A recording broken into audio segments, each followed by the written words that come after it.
I will say one other thing. I think one toxic element of a PMO that I think people don't like to address is the more a PMO grows, and it has this kind of, remember the word scope creep? Mm-hmm. It has this scope creep thing. It starts off managing projects and then manages programs, and it starts doing this. And the more we integrate and the more services and service clients we add to our list, sometimes the more diffuse our actual influence is. But the more we are interfering with other people's sphere of influence or authority. I'll tell you, you've touched a bit on a couple of very interesting threads. I think that from my perspective, and this may fit kind of within the context of the bad side as well, when we as PMO practitioners focus on working with executives and project champions, whether it's the sponsors as well as the project managers and so forth, to provide that necessary line of sight on project performance, that is really only one dimension, because so many companies and so many organizations suffer from that lack of clarity. Executives complain, I don't know where the heck the status is. Like, where are you? Like, we've given you this money. You've gone off on the side. You're working on this project. Where are you? What have you done, right? We forget a very critical element where PMOs can add a significant degree of value in the organization is actually measuring the value and the outcome of the project. If you're dealing with the sales department, for example, and the VP of sales tells you, we're not going to measure my department by the revenue, or we're not going to measure it by the number of sales. We're going to just measure it by how well we, report on the number of visits that we've done. No problem. So kind of going back to my analogy, if we're looking at a sales VP and they're trying to convince us that they shouldn't be measured by the amount of revenue and sales that they've brought in, we would laugh at them. Similarly, if you're in a health insurance company and you're dealing with the director of claims and they're telling you, don't measure me by the claims that were adjudicated, the speed of the claim process or the quality, again, we laugh at them. Within the context of the PMO, there has to be an element that looks at the value of projects, the KPIs related to project success, and reporting on, did they deliver the value? And I think that in the absence of that, whether it's because of laziness, complexity, and oftentimes maybe not even that, but rather people just move on. The nature of projects is that, the project manager comes in, they manage the project from beginning to end, they move on to the next project, but the value that was identified in terms of what that project was supposed to provide, sometimes it might take months or years after the project is done. The PMO has to be the custodian of that if you are in that flavor of PMO, right? If you are in that enterprise PMO function or the departmental PMO, if you are not the custodian of value in the organization, then you're not really providing value. You're not really. You mentioned three important things that I want to reiterate, because I think we need to double down on them, and I would summarize the first point I heard from what you were talking about. I once overheard a department head and a project manager arguing about who's going to get key resources.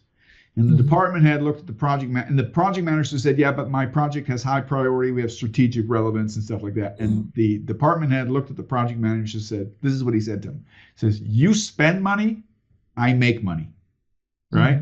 Oh, and that was like a kick in the nether regions, right? And it was a rhetorical masterpiece of statement.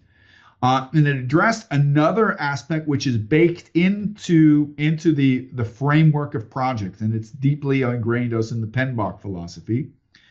One of the defining characteristics of a project based on the PMBOK and every other standard, as well as the concept of temporariness, right? That a project has a beginning and an end, and that is a helpful defining and a defining element of scope of responsibility, but it is inherently also the curse of project management, because if you look at it from that perspective, and I'm going to reiterate what you said, most projects can be lucky if they can validate a quantitative benefit within months, let alone in years. And the question is, who's going to be around in 3 years?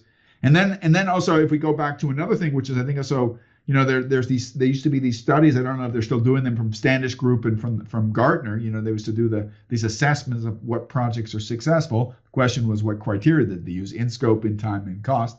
And the question there is, well, there's two things you're going to measure. One, how was the project measured from a capability perspective, and what was the output, the outcome, the impact?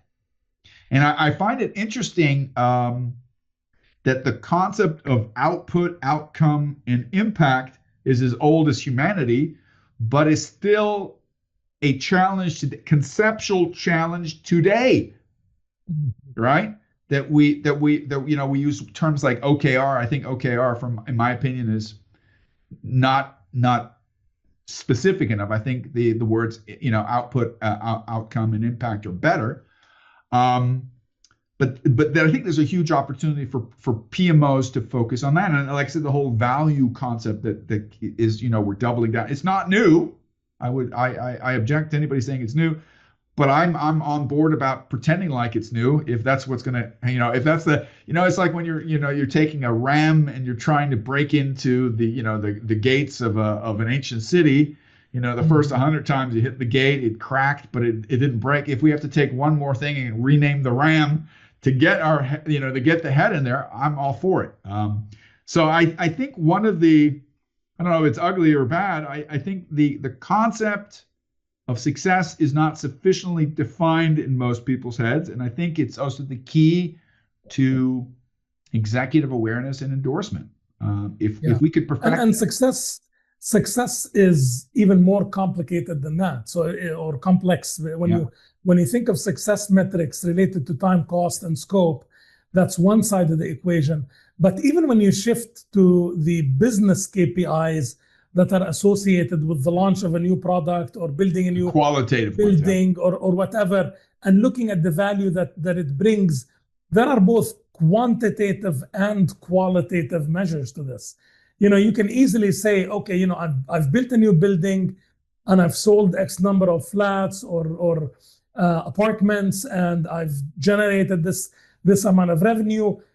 That works great in certain instances, but in instances where you're looking at it purely qualitatively, it's almost like looking at cooking. You can take the recipe, follow the recipe in exactly the same steps as it prescribes, with the same ingredients, and then as soon as the person who's eating it tastes it, thinks, oh, this is disgusting. Or even worse, you and I could taste the same dish. You think it's good, I don't think it's good. The qualitative side is open to debate, and that's where the complexity is, because success is both. It's the project management element, it's the value elements, and it's quantitative and qualitative all combined, and that's what makes it so complex.